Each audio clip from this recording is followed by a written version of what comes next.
La región de Kargali, situada en la gran estepa rusa al sur de los Urales, es uno de los mayores cotos mineros del mundo explotado en la prehistoria. Miles de pozos y galerías se excavaron para extraer carbón durante el Bronce final, el periodo de mayor esplendor de las minas. Para analizar las características de estas minas y el papel fundamental que jugó Kargali en la historia de las culturas metalúrgicas prehistóricas, el profesor de Prehistoria de la UNED, José Manuel Maillo, nos presenta a su invitado del grupo de arqueólogos españoles del CSIC del proyecto de investigación Kargali.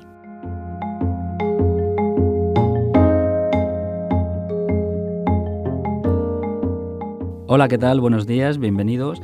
Vamos a tratar en el programa de hoy un proyecto realizado por equipos españoles y equipos rusos, el proyecto Kargali, sobre la producción del cobre durante la Edad del Bronce en el suroeste de Rusia, justo más o menos donde es la entrada, que es como se llamaba esta zona, la entrada a Siberia.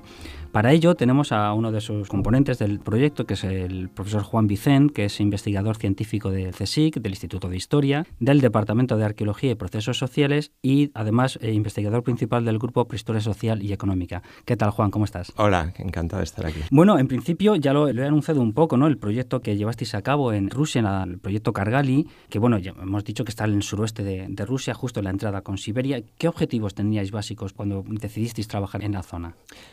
Bueno, empezamos a trabajar como consecuencia del inicio de nuestra cooperación con un grupo importante del Instituto de Arqueología de Moscú, de la Academia de Ciencias de Rusia, entonces de la URSS, a raíz de un convenio que se firmó en el año 87 entre la Academia de Ciencias de Rusia y el Consejo Superior de Investigaciones Científicas, y entramos en contacto con investigadores de Moscú, lo cual fue una gran oportunidad porque en ese momento la Unión Soviética se estaba abriendo a la arqueología internacional y tuvimos la suerte de contactar con el grupo del Laboratorio de Métodos Científico-Naturales del Instituto de Moscú, dirigido por el profesor Evgeny Nikolaevich Chernig, una autoridad mundial en la primera metalurgia de Eurasia.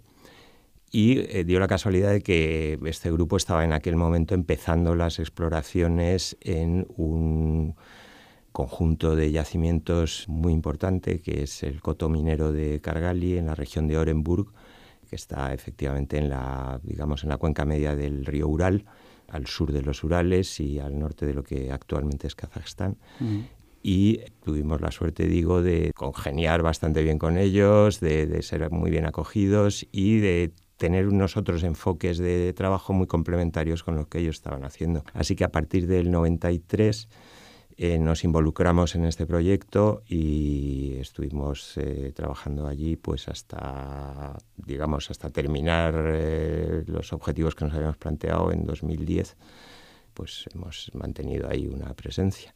Has comentado esto, la región rica en cobre, la zona de Kargali, pero durante la Edad del Bronce, los pueblos que habitaban la región, ¿cómo localizaban? Porque es verdad que por las publicaciones que habéis presentado hay miles de pozos extractivos. ¿Cómo lo conseguían saber dónde estaba el cobre? Bueno, la región de Kargali es una zona no montañosa, porque son colinas de baja elevación, pero es una zona que forma una especie de unidad geológica en esta región al sur de los Urales, en la cual hay depósitos masivos de óxidos de cobre, básicamente malaquita, esta piedra verde tan bonita, y azurita, que está, incluida, son vetas incluidas en roca arenisca. Al ser una zona ligeramente elevada, pues se ha producido una cierta erosión. Hay barrancos y en estos barrancos afloraban las vetas de malaquita, que son muy llamativas por su color verde. De manera que cuando empiezan las primeras culturas metalúrgicas, estamos hablando de cronologías de en torno al quinto milenio antes de nuestra era, en el mundo cultural que allí se llama Yamnaya, es decir, un complejo cultural calcolítico, comienza a explotarse primero en forma de canteras abiertas, de trincheras que van buscando estas vetas, y más adelante mediante la excavación de pozos verticales, buscando las vetas. Es muy frecuente pues, que encontremos, por ejemplo, pozos en los que no han tenido la suerte de encontrar la veta y están abandonados, o trincheras que no han... Es decir, que era un sistema, digamos, de prospección visual, en que localizaban la veta en el barranco. Es fácil ver que la zona tiene estas mineralizaciones pues porque son muy abundantes en las superficies, las rocas de color verde o azul características, con lo cual pues se produjo una concentración de actividad extractiva desde fase muy temprana del quinto milenio, que fue de alguna manera, a medida que aumentaba la demanda de metal en los grupos nómadas que ocupaban todo el sureste y suroeste de Rusia, las cuencas del Ural hasta la cuenca del Don, la cuenca del Volga e incluso la Siberia occidental, pues fue aumentando la escala de la actividad para alcanzar un punto álgido en lo que llamaríamos bronce final, en el complejo cultural Srubnaya, dentro de la clasificación rusa. Y este sistema de extracción masiva colapsa hacia 1800 antes de la era y se abandona.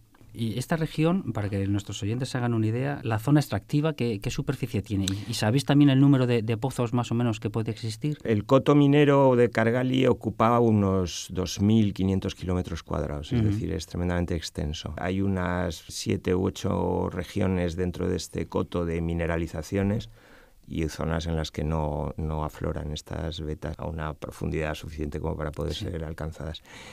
El problema de calcular el número de pozos, el número de asentamientos, etcétera, primero la región es tremendamente extensa y entonces pues no se ha podido prospectar con la misma intensidad en todos los distritos mineros. Y hay que decir que cuando esta región se incorpora al Imperio Ruso, en tiempos de Catalina la Grande, más o menos a mediados del siglo XVIII, los colonizadores rusos descubren inmediatamente que hay unos yacimientos de cobre de gran riqueza y se ponen en explotación. Esta explotación moderna dura desde 1750 hasta comienzos del siglo XX. Y aunque se sigue utilizando el mismo tipo es muy curioso porque la minería moderna se distingue poco de la minería antigua, suelen ser pozos verticales, a veces hay galerías que los conectan, pero vamos, en general es el mismo tipo.